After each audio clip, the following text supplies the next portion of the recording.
श्री महालक्ष्मी श्री विद्या श्री शक्ति सिद्धि महायज्ञ আজিৰ পৰা 11 দিনীয়াকে यज्ञ सीताजखला राधाकृष्ण मंदिर प्रांगणत अमलीघाटत आरम्भ হৈছে।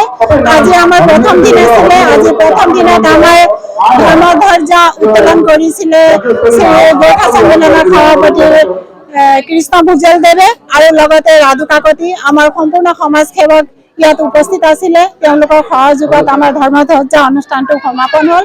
তাৰ পিছত আছিল আমাৰ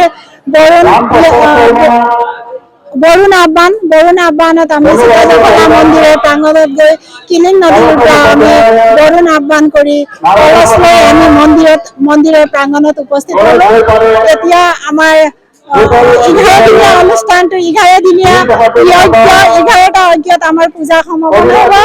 এই অনুষ্ঠান সকলো ভক্তপ্ৰাণ ৰাইজক আহিবলৈ আমি অনুৰোধ কৰিছো।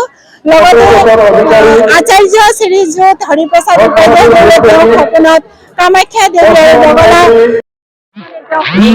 যে এনেকুৱা এটা 11 দিনীয়া লক্ষ্মী মহাযজ্ঞ কৰিবলৈ তেওঁ আহ্বান কৰাৰ কাৰণে তেওঁ এই सीताजखला মন্দিৰৰ প্ৰাংগণত আমলিঘাটত এই মন্দিৰৰ প্ৰাংগণত তেওঁ এই অনুষ্ঠান কৰিবলৈ সিদ্ধান্ত গ্ৰহণ কৰিলে।